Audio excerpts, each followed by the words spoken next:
Bother farm खां report करे रहियो आहे doctor Hemlal Baghani, divisional bureau chief. बोदर फार्म वेझो ॻोठ फतेह मोहम्मद जट में जट बिरादरी पारां ॻोठ जे मुअज़्ज़ज़ तौर असगर अली जट खे जट बिरादरी जी पग ॿधाई वई, जंहिंमें जट बिरादरी जे माण्हुनि समेत इलाइक़े जी सियासी समाजी शख़्सियतुनि शिरकत कई। पग ॿधाइण वारी रस्म में इलाइक़े जी सियासी समाजी शख़्सियतुनि रईस अलीसन लाशारी, मोहम्मद जामिन चाचड़, मूसा कलर, अब्दुल्ला कलर, अनवर अली खासकेली, चौधरी बशीर अहमद आरई, चौधरी नवाज़, चौधरी साजिद अली जट,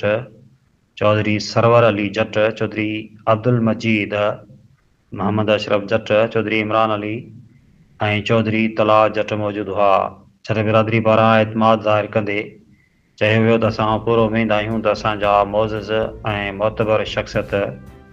मोहतरम जनाब असगर अली जट मां त हिन जा जट बिरादरी मथां शफ़क़त जा हथ हमेशह रहंदा ऐं बोदर फार्म जी जट बिरादरी बि इहो वचन थी करे त असां असगर अली जट जे हुकम जा ताबेदार हूंदासीं।